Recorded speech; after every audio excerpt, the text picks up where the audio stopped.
The allegations Meghan has made are simply not true. Her account does not reflect what actually happened, and it has led the public to a deeply misleading impression.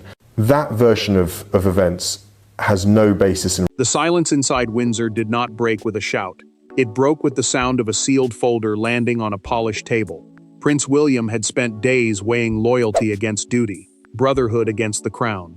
Then he made his choice.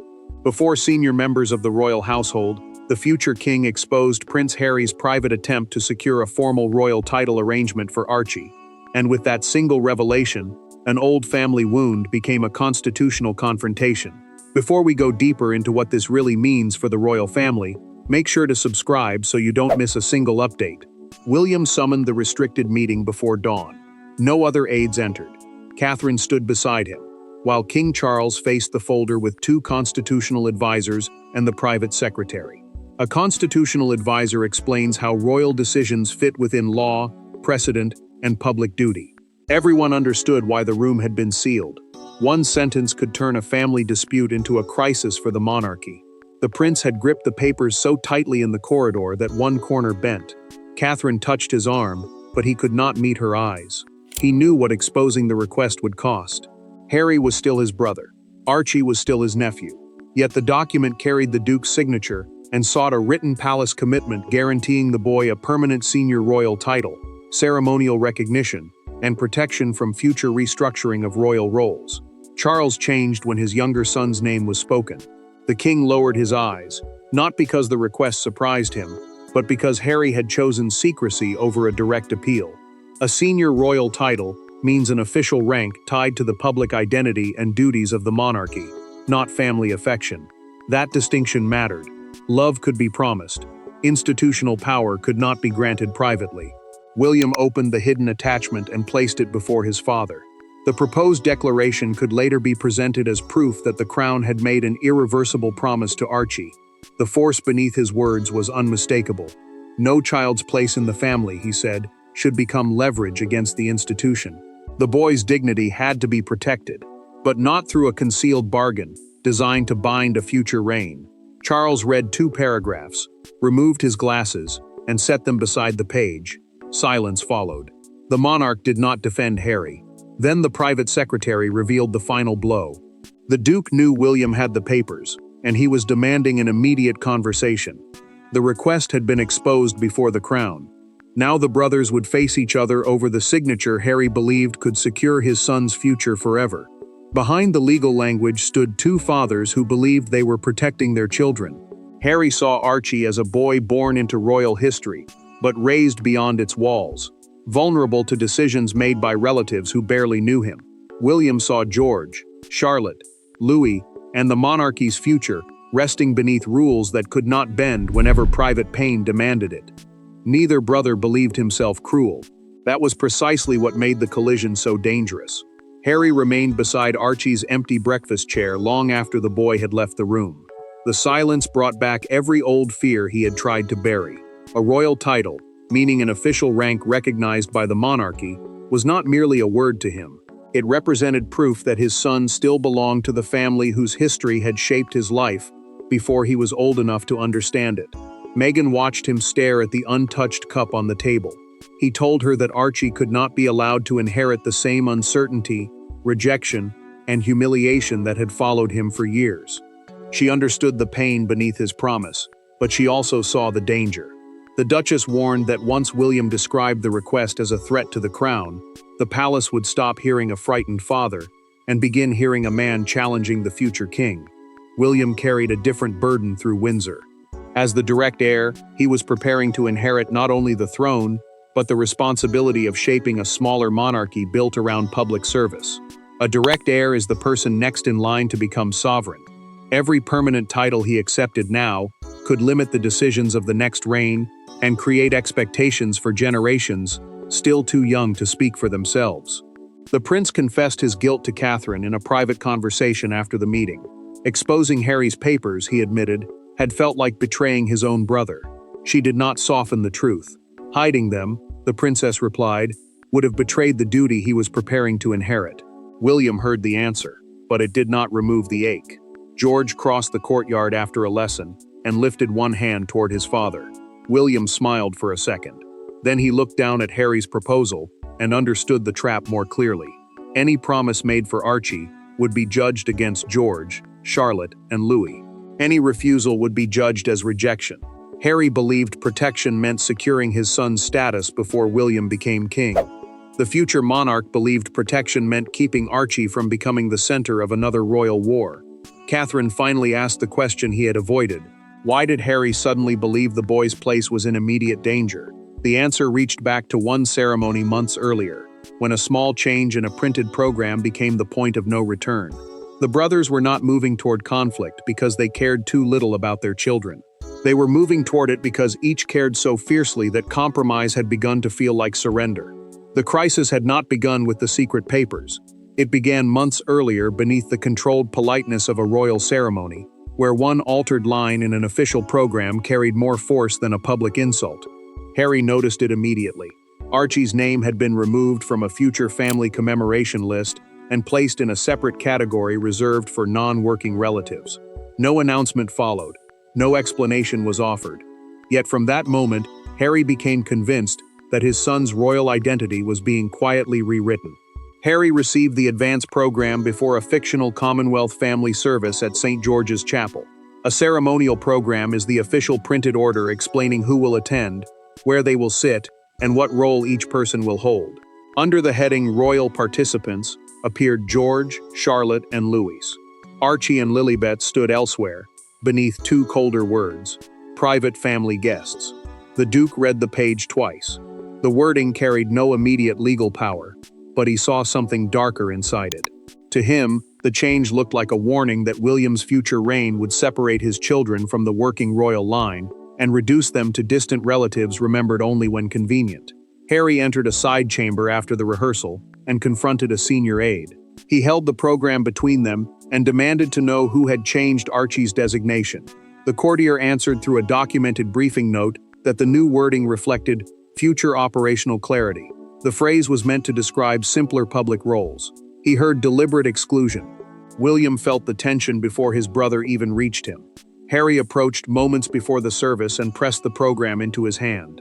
The prince, already managing the ceremony and the king's schedule, told him they would speak privately afterward.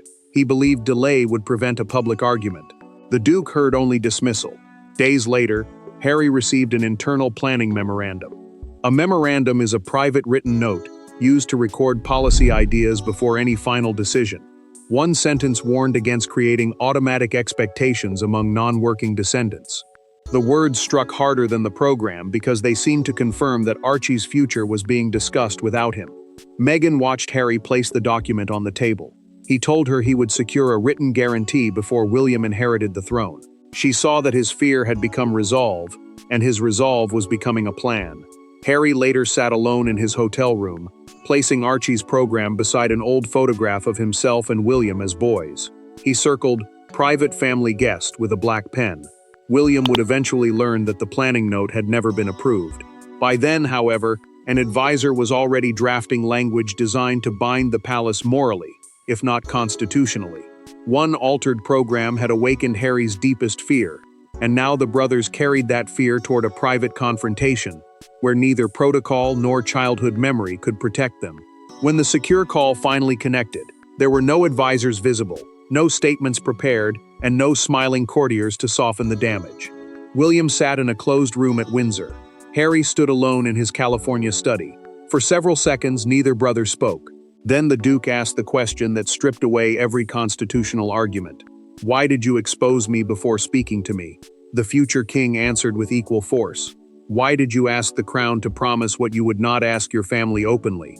William kept Harry's proposal beside him, while his brother held the program that had started the crisis. A secure private video connection is an encrypted call designed to prevent outsiders from hearing or recording sensitive conversations. No aides stood nearby. No one could interrupt them. That privacy mattered because neither man could blame palace officials for what came next. Harry said he had never sought power for Archie. He wanted certainty. His son had been born into the royal bloodline, yet every future decision would be made by relatives living thousands of miles away. The Duke feared that when the crown passed to William, Archie's place could be reduced without warning, and without any chance to defend himself. The prince leaned forward. He said the request had turned the boy's identity into a legal instrument. A legal instrument is a formal document intended to create or preserve an official obligation. Harry had not simply asked for kindness. He had sought a concession that could restrict Charles, influence Parliament, and bind the next reign before any open discussion took place. Harry's anger sharpened. He accused William of protecting George, Charlotte, and Louis, while treating Archie like a problem to be managed. The accusation landed hard because it struck at the future king's private fear. He loved his nephew, but he also carried a duty that forced him to measure every promise against the monarchy's future. William lifted the disputed page and read the line aloud. Archie's title must be recognized, regardless of future operational status. He asked who drafted those words. Then he asked whether the proposal had been prepared for public release if the palace refused it. Harry hesitated.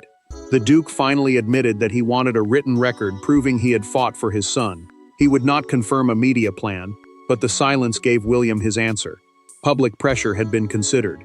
William pushed back his chair and stood. Harry removed his earpiece, then placed it back. "Archie is not your weapon," the prince said. "He is my son," the Duke replied. Both brothers fell silent, hearing the cruelty inside their own words. Harry delivered one final warning before ending the call. Charles, he said, had once given him a private assurance about his children. William turned toward the folder. The confrontation ended without reconciliation, leaving him with a darker possibility. Harry's demand might not have begun with ambition, but with a promise their father had made in a moment of weakness. Power inside a monarchy rarely belongs entirely to the person wearing the crown. It lives in precedent, language, memory, and promises spoken when grief weakens judgment. Harry's final warning forces William back into the king's chamber. There, Charles admits that after Queen Elizabeth's death, he comforted his younger son with words he never expected to become evidence. He had said Archie would always be recognized as his grandson and would never be made to feel erased. Charles remained seated as William entered. The king still held formal authority over how the family publicly recognized Archie, but even he could not rewrite constitutional or succession rules through private emotion. Constitutional rules are the laws and customs that define how the monarchy operates. They mattered because a promise made today could place obligations on a future reign. William understood that danger immediately. Any permanent palace commitment could survive beyond his father and shape the institution after he inherited the crown. The prince could not accept an arrangement that forced him to organize the monarchy according to words spoken during grief. Yet rejecting those words would make him appear responsible for breaking a promise he had never made. Charles finally confessed what had happened. During a private family conversation after the late Queen's death, he had tried to comfort Harry as a father. The monarch had never promised Archie a senior working role, meaning an official position involving public duties on behalf of the crown. Still, he understood why his younger son had heard permanence in the reassurance. William struggled to control his anger. He asked why such important language had never been documented clearly. His father's compassion, he said, had created expectations that the future king must now honor or dismantle. The question sounded colder than he intended, and Charles felt the accusation beneath it. Then the king remembered the letter. Charles had sent Harry a handwritten note days after their conversation. The private secretary searched the correspondence archive, the secure collection where royal letters and official records are preserved, and returned with a copy. One sentence changed the room. Archie's place and dignity within the family will remain secure. William read the words slowly. Harry had interpreted place as title, recognition, and permanent royal standing. Charles had meant love, kinship, and belonging. Both meanings lived inside the same sentence, and neither could be erased without wounding someone. The monarch read it twice, then pressed his thumb against the signature as though he could still change its meaning. William watched him, and realized his father was no longer choosing between policies. He was choosing between two sons. Charles ordered that no public statement be released until he spoke directly with Harry. But outside the chamber, a communications officer received an urgent alert. The title request had reached a major broadcaster. The king finally understood how his comforting words had become the foundation of a royal demand. But before he could repair the family privately, the secret escaped beyond the palace gates. The first alert appeared before the palace had agreed on a single sentence. A broadcaster announced that William had challenged a private Sussex request concerning Archie's royal future. Within minutes, speculation hardened into accusation. Some called Harry a father defending his child. Others called the proposal an attempt to force the next king's hand. Behind the headlines, the people at the center of the storm reacted not as symbols, but as a wounded grandfather, an exposed brother, and a mother protecting her family. Charles faced three competing responses from the palace communications team. One denied everything. Another acknowledged discussions without detail. The third separated family recognition from official royal duty, meaning the public work carried out on behalf of the crown. The choice mattered because silence could make the leaked request appear more extreme, while a harsh denial could deepen the damage to Archie. William wanted factual clarity. The prince feared that vague language would allow others to claim Harry had either demanded the throne itself or been cruelly denied basic family recognition. Charles wanted restraint. The king believed every aggressive sentence would become another wound between his sons. Around them, advisors warned that the story was already moving faster than the palace could control. Harry saw the alert while standing in his kitchen. His face tightened, and he placed the phone beside one of Archie's school drawings. The Duke believed William had exposed him deliberately, not as a constitutional problem, but as a father who could be publicly humiliated. Meghan entered moments later and read the headline for herself. She asked whether anyone outside their legal circle had known about the draft. Harry admitted that one advisor had discussed preparing for resistance if the palace refused. The Duchess went still. That single admission meant the leak might not have come from Windsor at all. William received the same suspicion before midnight. A senior official told him the broadcaster had known about the proposal before the meeting ended. The timing suggested that someone expecting rejection had prepared the story in advance. The future king felt anger rise, but he refused to let Archie become the target. Catherine found him alone, revising the official statement.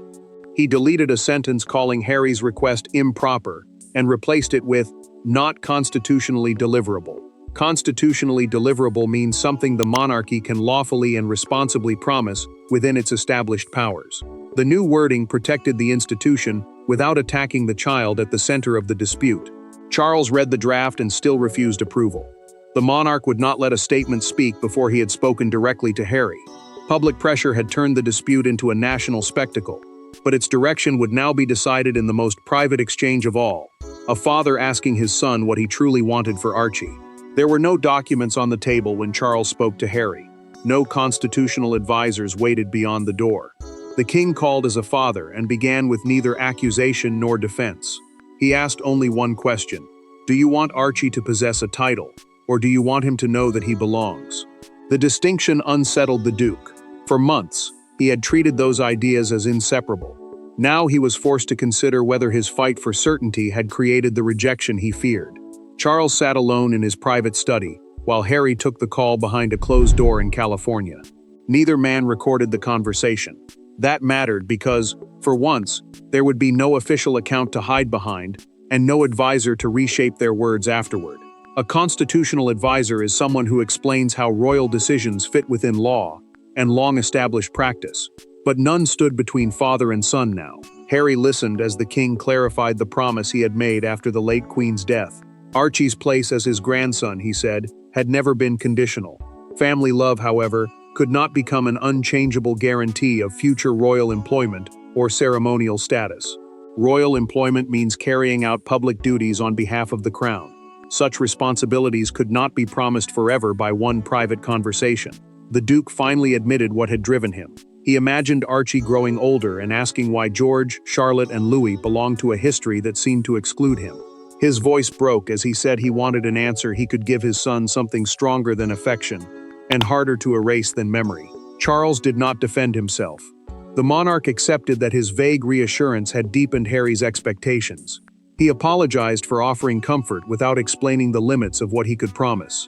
The words came slowly, but they changed the direction of the conversation. Then the king offered a compromise, a formal family declaration, meaning an official written statement of recognition, would name Archie and Lilibet as beloved grandchildren of the sovereign. It would also state that future duties and styles must follow constitutional practice, personal choice, and the needs of the monarchy. Harry remained silent for several seconds. The Duke then agreed to withdraw the clause demanding permanent recognition, regardless of any future royal structure. He asked for only one assurance: Archie must never be publicly described as standing outside the family. Harry folded the ceremonial program that had begun the crisis and placed it inside a drawer. Charles heard the movement and closed his eyes with relief. Neither called it reconciliation. Both recognized it as a retreat from disaster. One obstacle remained. William still had to accept the revised declaration and decide whether he could forgive his brother for preparing to use public pressure against the crown. Charles had separated belonging from entitlement, but peace could not become real until the brothers replaced accusation with a decision they were both willing to defend. By morning, the argument no longer belonged only to the royal family. It belonged to broadcasters, commentators, crowds, and millions of people projecting their own family wounds onto two princes. Yet amid the noise, one image altered the tone. Outside Windsor Castle, a young boy placed a handwritten card beside the gate. It carried no political slogan and defended no royal faction. It simply read, "Every child should know where they belong." The photograph spread faster than the accusations. William saw the message before he saw the newspapers. The prince studied the photograph in silence, while aides waited for his reaction. A leading fictional newspaper had placed him and Harry on opposite sides of its front page, beneath the headline, "Brothers Divided Over a Son's Royal Future." The framing mattered because it turned a private family dispute into a public test of loyalty, fatherhood, and power. Harry watched the same coverage from California. The Duke listened as commentators argued over whether he had acted from love or ambition. Some called him protective. Others called him reckless. When Archie entered the room, his father immediately switched off the television. He would not allow the boy to hear strangers debate whether he deserved recognition from his own family. Charles approved a carefully worded palace response. The official statement confirmed that discussions had taken place, but it stressed that Archie remained a loved member of the family and that no child should become the target of public hostility. An official statement is a formal message issued on behalf of the royal household. This one mattered because it protected the boy without endorsing Harry's original demand. Then the story shifted again. A respected royal correspondent announced during a recorded broadcast that a revised family declaration was under consideration. A family declaration is a written statement defining personal recognition without creating automatic public duties or permanent constitutional rights. The correspondent added that the final wording depended on William. The future king returned to the draft and found the sentence describing Archie and Lilibet as non-working descendants. He read it once, then removed it. In its place, he wrote that different public roles must never create different degrees of family belonging. The change did not promise Archie a future position. It promised something more human, that duty would not be used as a measure of love. Crowds gathered near Windsor's Cambridge Gate. Some carried messages supporting William. Others defended Harry. Between them remained the child's handwritten card, the only statement neither side challenged. William looked at the final page and contacted his brother directly. This time there would be no advisors, no disputed papers, and no accusation waiting behind the first sentence. Only the terms of peace remained. The world had turned Archie's future into a battlefield, but one child's message reminded both brothers that their decision would be judged by whether it protected a boy rather than defeated an opponent. The final conversation did not restore the brothers they had once been. It did something more realistic and perhaps more important. William accepted that Harry's demand had grown from fear rather than simple ambition. Harry accepted that love for Archie did not give him the right to bind a future sovereign through private pressure. The proposed guarantee was withdrawn. In its place came a declaration protecting the child's dignity without promising power. No one won completely. Yet for the first time, Archie was no longer being used as the ground on which the brothers fought. Harry formally withdrew his request for an irrevocable title guarantee, future senior status, and automatic ceremonial recognition for his son. An irrevocable guarantee is a promise that cannot later be withdrawn or changed. Giving one privately would have restricted future royal decisions before Archie was old enough to choose whether he even wanted a public role. Charles approved the revised family declaration. The written statement confirmed that Archie and Lilibet remained fully recognized members of the king's family, while making clear that future duties would depend on constitutional practice, personal choice, and the needs of the monarchy. The monarch protected their belonging without pretending he could control every reign that followed. William spoke directly during the final call. The prince admitted that the ceremonial program should never have separated the children through language that sounded like rejection. He told Harry that operational differences could never justify making Archie feel lesser than George, Charlotte, or Louis. Harry accepted his own responsibility. The Duke admitted that preparing a strategy for public pressure had crossed a line. Fear had made him treat William as an enemy, before asking whether his brother truly intended to erase the boy from royal life. The future king refused to promise Archie a senior role. He offered something more personal and more difficult to break. During his reign, the child would never be publicly humiliated, erased from family recognition, or blamed for decisions made by his parents. Harry finally accepted the difference between a family place and an institutional position. A royal styling is the formal title used to identify a member of the monarchy, but it cannot guarantee love, duty, or personal security. The campaign ended because the father understood that his son's worth could not depend entirely on words placed before his name. William signed the declaration and set down the pen. Across the private call, Harry nodded once. Neither brother smiled. "Tell Archie his uncle has never forgotten him," the prince said. "I will," the Duke answered. The exposure did not destroy Harry or crown William as the victor. It forced both men to confront the danger of turning children into symbols of adult resentment. The papers were closed, the demand was withdrawn, and the monarchy emerged with one lasting lesson. A title may define a position, but only loyalty, restraint, and love can secure a child's place in a family. Thanks for watching. Please don't forget to like and subscribe, and we will see you in next one.